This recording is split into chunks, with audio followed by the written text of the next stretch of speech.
Hello dear student, welcome to the Divyanshu classes.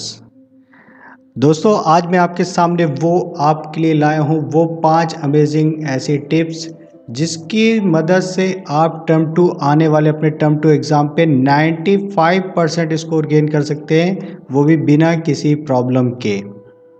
दोस्तों, जैसा कि आपको पता है कि अभी आपके एग्ज़ाम पे 45 डेज़ ही आपके पास अब बचे हुए हैं अपने टर्म टू एग्ज़ाम के लिए। लेकिन इसके बीच में आपको कौन सी ऐसी तैयारी करनी है जिसमें कि आप स्कोर कर सके 95%। अभी बहुत सारे स्टूडेंट ऐसे हैं जिनका अगर वो अपना सेल्फ एनालिसिस करेंगे तो वो देखेंगे कि वो 75% है, लेकिन इनके बीच के जो डिफरेंस में आपको जो दिख रहा है वो डिफरेंस कितना है भैया आपका डिफरेंस है टोटल 20% का। ठीक है, अब ये 20% आपको कैसे गेन करने हैं तो आज की इस वीडियो में मैं आपको बताने वाला हूं, तो प्लीज़ इस वीडियो को आगे कंटिन्यू ज़रूर करिएगा। अगर आपको ये वीडियो पसंद आए तो इसको लाइक, शेयर और सब्सक्राइब ज़रूर करिएगा। तो चलिए शुरू करते हैं और चलते हैं अपनी नेक्स्ट स्लाइड की ओर। तो जो पहली टिप आपके लिए होने वाली है वो होने वाली है क्या कि आपको अपनी सीबीएसई मार्किंग स्कीम को फॉलो करना है। बहुत सारे स्टूडेंट ऐसे हैं जो एग्ज़ाम देने के लिए तो आते हैं, लेकिन वो कभी भी जो अभी सीबीएसई की तरफ से जो मार्किंग स्कीम प्रोवाइड करी गई है वो उस पर ध्यान ही नहीं देते कि कैसे क्या स्कोर होने वाला है, जबकि ये एक बहुत ही इम्पॉर्टेंट होता है। अगर आप इसको गौर से देखेंगे तो जो गाइडलाइन सीबीएसई की तरफ से प्रोवाइड कराई जाती है, अगर आप उसको ध्यान से देखेंगे तो वो गाइडलाइन पे सीधे साफ तौर पे इंस्ट्रक्शंस होते हैं कि कैसे आप स्कोर पे ध्यान देंगे। ठीक है, और जैसे भी आपका भी टर्म 1 एग्ज़ाम से पहले अगर आपको देखने को मिला होगा तो मार्किंग स्कीम आ चुकी थी, उसी तरीके से सीबीएसई अपने किसी भी बड़े एग्ज़ाम से पहले एक अपनी मार्किंग स्कीम जरूर लॉन्च करता है। तो अगर आप उसको गौर से देखेंगे तो ये आपको बहुत लाइटली नहीं लेना है इस मार्किंग स्कीम को। इस मार्किंग स्कीम में आपको किसी भी क्वेश्चन पेपर का क्या पैटर्न होने वाला है, कैसे क्वेश्चंस का सेटअप होना है और कैसे उसको आपको आंसर लिखना है, उसको मार्क करने का क्या प्रोसेस होने वाला है ये भी आपको पता चल जाएगा। तो जब तक, जैसे कहते हैं ना कि किसी भी गेम को खेलने से पहले उस गेम के रूल्स क्या हैं, अगर आपको नहीं पता होंगे तो आप वो गेम नहीं खेल सकते। उसी तरीके से यहाँ पर जो ये सीबीएसई की जो मार्किंग स्कीम है ये बहुत की रोल प्ले करती है आपको अपना स्कोर करने के लिए ये बहुत हेल्प करती है।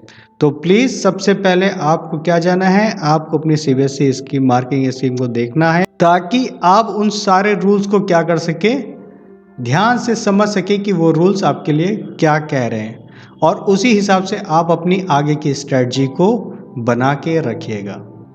चलिए बढ़ते हैं अपनी नेक्स्ट टिप 2 की तरफ। सो डियर स्टूडेंट, जैसे कि मैंने आपको टिप 1 पे बताया कि जैसे किसी भी गेम को खेलने से पहले उसके रूल्स को ध्यान में रखा जाता है और फिर उसके आगे की स्ट्रेटजी बनाई जाती है, वैसे ही जब आपको किसी क्वेश्चन पेपर को सॉल्व करने से पहले जो 15 मिनट्स का रीडिंग टाइम मिलता है, ये हैक है उसके लिए कि आप उसमें क्या करने वाले हैं। तो सबसे पहले जो स्कॉलर स्टूडेंट्स होते हैं वो क्या करते हैं, एक ड्राफ्ट तैयार कर लेते हैं अपने माइंड पे। फॉर एग्जाम्पल कि उनको किस क्वेश्चंस आंसर को सबसे पहले पिक करना है, कैसे उनको आंसर लिखना है, ठीक है, और कैसे किसी भी प्रॉब्लम को या किसी भी तरीके से जो भी वो सॉल्यूशन या आंसर अपना लिखने वाले हैं उसको वो कैसे सॉल्व करने वाले हैं, ये सारी स्ट्रेटजी वो क्या करते हैं अपने माइंड पे बना लेते हैं। तो सेम चीज आपको करना है। जो स्टूडेंट अभी 75% पे ही हैं उनके लिए ये बहुत बड़ी टिप होने वाली है कि अगर वो इस 15 मिनट के हैक को अगर अपने माइंड पे रखेंगे तो वो 95% स्कोर ज़रूर गेन कर सकते हैं। ठीक है, तो अगर आप टिप 1 के साथ अगर इसको ऐड करेंगे तो जैसे मैंने वहाँ पर बताया था कि आपको रूल्स पे ध्यान देना है, तो यहाँ पर आपको इन 15 मिनट्स में क्या बनानी है, आपको अपनी उस गेम को खेलने की स्ट्रेटजी बनानी है कि कैसे आपको उनको क्वेश्चन आंसर लिखना है, कैसे उसके आंसर को टाइप करना है, कैसे उनके सॉल्यूशन के आंसर कैसे उनको सॉल्व करने वाले हैं, ये सारी चीज़ें आपको अपने ध्यान पे रखनी है। ठीक है, तो ये बहुत इंपॉर्टेंट टिप है और इस टिप को अपने माइंड पे आपको ज़रूर रखना है। ये 15 मिनट्स सिर्फ इस बात के लिए नहीं होते कि आप उन 15 मिनट से अपने भगवान को याद करते रहे कि भगवान मेरा पेपर इजी करा देना। यहाँ पर उस टाइम को यूज़ करने का सबसे अच्छा मौका होता है कि ताकि आप अपने दिमाग में क्या कर सकें, ड्राफ्ट बना सकें। ठीक है, आप सारे प्रॉब्लम्स को एक बार क्वेश्चन पेपर को बहुत अच्छे से रीड करेंगे और रीड करने के बाद उसमें अपने टाइम को कैसे मैनेज करना है इसको भी ध्यान पे रखना है। बहुत सारे स्टूडेंट ऐसे होते हैं जो अगर आपके 3 आवर्स के क्वेश्चन पेपर होते थे तो वो क्या करते थे कि 1 घंटे में लॉन्ग करते थे, 1 आवर में शॉर्ट करते थे और 1 आवर में वेरी शॉर्ट्स को या मल्टीपल चॉइस को क्या करते थे, सॉल्व करते थे। तो यहाँ पर इस तरीके से वो एक सिंपल सी स्ट्रेटजी फॉलो करते थे, बट चूंकि अब यहाँ पर आपके पास टाइम कम रहने वाला है तो आपको यहाँ पर बहुत अच्छे से चीज़ों को ध्यान पे रखना पड़ेगा। ठीक है, तो इन सारी चीज़ों को बहुत ध्यान से अपने माइंड पे रखिएगा ताकि आप इन सारे चीज़ों को बहुत ईजिली क्या कर सके, सॉल्व कर सके। ठीक है, तो आइए आते हैं अपनी नेक्स्ट टिप की ओर। सो डियर स्टूडेंट, यहाँ पर आपके पास आई है टिप 3। ये टिप आपको आगे का रास्ता सॉल्व करने वाली है जिसमें कि आप अपने सारे काम को करने वाले हैं। इस टिप में आपको बहुत कोई रॉकेट साइंस नहीं है। इसमें आपको क्या करना है कि जब भी आप लेवलिंग पे आपको सबसे पहले फोकस करना है, जो आपकी स्पेलिंग मिस्टेक्स हैं आपको उसे दूर करना है। ठीक है, और ये किस लिए करना है, अगर आप अपनी राइटिंग के ड्यूरेशन पे एक्स्ट्रा केयर करेंगे तो आपके लिए सबसे बेहतरीन क्या होगा कि आपके आंसर्स बहुत अच्छे होंगे, और अगर आप उसको लास्ट टाइम पे रीचेक कर लेंगे तो आपकी जो मिस्टेक हो रही जहाँ पर आपके नंबर कट सकते हैं तो आप उनको क्या कर सकते हैं, उस प्रोबेबिलिटी को कम से कम रखने की कोशिश कर सकते हैं। मान लीजिए कि आपको एक पैरा लिखा, आपने क्या किया, एक लंबा सा पैरा लिखा बुक में और इसमें मान लीजिए आपके पास 2 मिस्टेक हुई कहीं पर, तो इस मिस्टेक को अगर आपने क्या किया कि अगर आपने सिर्फ रीड किया, टाइम को मैनेज नहीं किया, आपने उसकी एक प्रॉपर हेडिंग जो स्टार्टिंग में आपको देनी थी, अगर आपने वो हेडिंग नहीं लिखी और यहाँ पर आपने उसको लेबल नहीं किया तो आपका तो ये आंसर एक बहुत जेन्युइन आंसर की तरीके से दिखाई पड़ेगा, तो ये आपके किसी काम का नहीं है। अगर आपने उसको लेबलिंग को अच्छे से दे दिया, फॉर एग्जाम्पल मान लीजिए आपकी स्क्रीन के सामने इस तरीके से कोई पैरा है, अगर आपने उसको इंडिकेशन नहीं दिया, हाईलाइट नहीं किया है, तो हो सकता है कि आपका वो आंसर बाकी चीज़ों को आइडेंटिफाई नहीं कर सका है कि आप किसी भी टॉपिक में क्या बात करने वाले हैं। अगर आपने उसको एक प्रॉपर हेडलाइन नहीं दी है तो आपका जो एग्जामिनर होगा जब कॉपी करेक्शन करेगा तो वो आप केयर नहीं कर पाएगा कि आपने उस टॉपिक पे क्या कहना चाह रहे हो, क्या बात करना चाह रहे हो। तो ये सारी चीज़ें यहाँ पर बहुत ध्यान देने वाली होती है कि आपको अपनी लेबलिंग करनी है। फॉर एग्जाम्पल मान लीजिए कि आपने इसी तरीके से लिया और यहाँ पर आपने कुछ स्पेलिंग मिस्टेक कर दी, मान लीजिए 4 पे कर दी या पुट पे कर दी, आपने स्पेलिंग मिस्टेक कर रखी है और अगर आप इसको क्या कर रहे हैं, रीचेक नहीं कर रहे हैं, तो रीचेक ना करने की वजह से क्या होगा कि आपकी ये 2 स्पेलिंग मिस्टेक्स हो जाएंगी और आपका स्कोर यहाँ पर क्या हो जाएगा, कट हो जाएगा। तो इस कट से बचने के लिए आपको यहाँ पर मेहनत करनी है कि आप अपने 15 मिनट्स जो लास्ट के होते हैं, 15 मिनट्स से पहले आपको अपना क्वेश्चन पेपर को क्या कर लेना है, कंप्लीट करना है, ताकि आप रीचेक ईजिली कर सकें। और अगर आपने रीचेक कर लिया तो आप अपनी किसी भी मिस्टेक को ख़त्म कर सकते हैं और जैसे ही आपकी मिस्टेक्स कम हो जाएंगी तो आपका स्कोर यकीनन अप होगा। ठीक है, आपका स्कोर क्या होगा, मिस्टेक जितनी कम होंगी स्कोर आपका उतना ही हाइक करेगा। तो इस बात का आप लोग खास तौर पे ध्यान रखिएगा कि आपको आंसर राइट करते समय कम से कम मिस्टेक करनी है। ठीक है, यानी कि आपको एक्स्ट्रा केयर करनी है जब भी आप अपने आंसर को लिखें, और कोशिश ये करनी है कि आप उसको रीचेक ज़रूर करें, ठीक है। और किसी भी क्वेश्चन को लिखने से पहले उसमें लेवलिंग पे खास तौर पे ध्यान दीजिएगा, ठीक है। तो चलिए आइए आते हैं अपने नेक्स्ट टिप की ओर। तो डियर स्टूडेंट, अभी जो हमारी नेक्स्ट टिप होने वाली है वो होने वाली है टिप 4, ठीक है। सबसे पहले आपको एग्ज़ाम से पहले अपना सेल्फ एनालिसिस कर लेना है कि जो गलतियां, अगर आपसे कहीं कोई गलती बार बार हो रही है या होती है तो उस पर आपको बहुत ध्यान रखना है, ठीक है।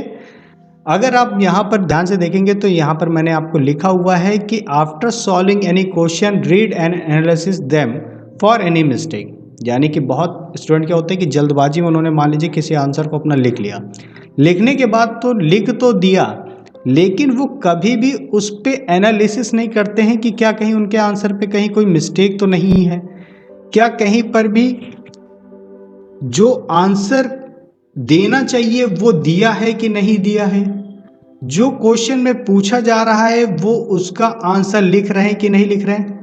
बहुत सारे स्टूडेंट जल्दबाजी में ये गलतियां बहुत नॉर्मली करते हैं, तो आपको बिल्कुल भी गलतियां नहीं करनी है, उस पर बहुत ध्यान रख करके आपको आगे बढ़ना है। और ये आपका सेल्फ एनालिसिस अगर आप अपने प्रिपरेशन के टाइम पे ही करना शुरू कर देंगे, इसकी हैबिट बना लेंगे, तो आपको ड्यूरिंग एग्ज़ाम कोई भी प्रॉब्लम नहीं होगी। आपके लिए वहाँ पर चीज़ें बहुत आसान हो जाएंगी कि जब भी आप अपने आंसर को लिखेंगे या जब भी अपने किसी क्वेश्चन को सॉल्व करेंगे तो आपकी हैबिट में हो जाएगा कि आप उस चीज़ों को बहुत आसानी से लिख सकें और अपनी मिस्टेक्स को ईजिली आइडेंटिफाई कर सकें। इससे पहले कि कोई दूसरा आपकी मिस्टेक्स को निकाले, अगर आप अपनी मिस्टेक्स को खुद निकाल करके उसको करेक्ट कर देंगे तो वो भी आपको स्कोर इंक्रीज करने पर बहुत हेल्प करेगा। स्कोर डेफिनेटली आपका ऊपर ही जाएगा, किसी भी हाल पे वो नीचे नहीं आएगा, ठीक है। तो इन बातों का भी आपको ध्यान रखना है। तो चलिए आते हैं अपनी नेक्स्ट टिप की ओर। जो हमारी नेक्स्ट टिप है ये बहुत ही इम्पॉर्टेंट टिप है उन स्टूडेंट्स के लिए जो अपने आंसर को बहुत आराम से करना चाहते हैं और उसमें मैक्सिमम स्कोर करना चाहते हैं, ठीक है। तो ये अगर आप एवरेज स्टूडेंट भी हैं तो ये ट्रिक आपको स्कॉलर कर सकती है। इस टिप में आपको क्या करना है, ये टिप सारे स्टूडेंट्स के लिए है कि वो अपने रफ वर्क के लिए एक प्रॉपर स्पेस सेट कर दें। जैसे बहुत सारे लोग क्या होते हैं कि जैसे मान लीजिए ये उनके सामने बुकलेट है तो वो क्या करते हैं, अपने बुकलेट के सामने एक सीधा लाइन खींचते हैं, ऊपर लिखते हैं रफ वर्क, ठीक है, और उसके लिए वो अपने राइट हैंड साइड पे आंसर को अपना सॉल्व करते हैं। इससे क्या होता है कि अगर मान लीजिए यहाँ पर मैं मैथ का कोई प्रॉब्लम सॉल्व कर रहा हूँ, ठीक है, कोई भी मैथ की मैं एक प्रॉब्लम सॉल्व कर रहा हूँ, तो मुझे कहीं पर भी बार बार पलटने की या पन्ने पलटने की ज़रूरत नहीं पड़ेगी। मैं अपनी चीज़ों को यहीं पर ही सॉल्व करूँगा, उसको एक लास्ट में कट दे करके आगे बढ़ सकता हूँ। मेरा जो ये मेन स्पेस है जहाँ मुझे आंसर लिखना है या सोल्यूशन करना है वो कभी भी गंदा नहीं होगा। अगर मान लीजिए कि मैं यहीं पर ही क्या करता, मैंने एक रफ वर्क के लिए अपना कोई स्पेस नहीं दिया हूँ, ठीक है, मुझे रफ वर्क क्या करना है, और अगर मैंने यहीं पर ही उसको सोल्यूशन दिया और सोल्यूशन करते हुए मैंने क्या किया कि यहाँ पर ही उसको लिखा और उसको बार बार काटा, फिर यहाँ आंसर लिखा, वो ज़रूरत नहीं पड़ी, यहाँ पर कुछ गलत हुआ, मैंने फिर इसी के बगल में रफ किया, तो ये सारी चीज़ें क्या हो जाएंगी, गलत हो जाएंगी, मेरा आंसर एग्जैक्टली उनको नहीं दिखेगा। हो सकता है कि जो एग्जामिनर चेक करते कॉपी चेक करेगा वो उसको समझ ही ना पाए कि मेरा सोल्यूशन एक्चुअल पे है किधर।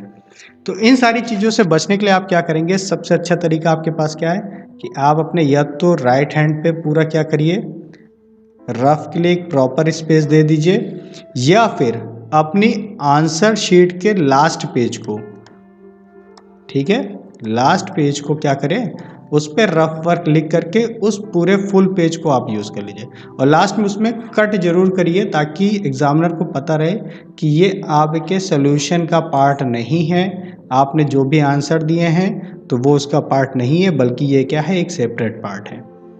और इसके लिए आप क्या करेंगे कि आप जब भी अपनी कैलकुलेशन को करेंगे तो आपको भी पता होगा कि आपने कहाँ पर क्या सॉल्यूशन किया हुआ है, या आपने क्या कैलकुलेशन करी थी। तो आपको बार बार अपनी चीज़ों को देखने की ज़रूरत नहीं पड़ेगी। आप अपना आराम से रफ वर्क करिए, उसमें से जो बेस्ट पार्ट हो उसको निकाल करके अपने आंसर पे डालिए, और बाकी उस रफ पार्ट को आप क्या कर सकते हैं, इरेज कर दीजिए। तो ये थी हमारी टिप 5। और अगर आपको पसंद आई हो हमारी टिप के बारे में तो हमें फॉलो करिएगा। दिव्यांशु क्लासेस फेसबुक और इंस्टाग्राम पे भी हैं मैं, और आपको ऐसे आने वाले टिप्स के बारे में और जानकारियाँ मिलती रहेंगी। सो अभी के लिए बस इतना ही था। आगे आने वाली वीडियोस को ज़रूर देखिएगा, आपको बहुत सारी इन्फॉर्मेशन मिलने वाली हैं। Thank you.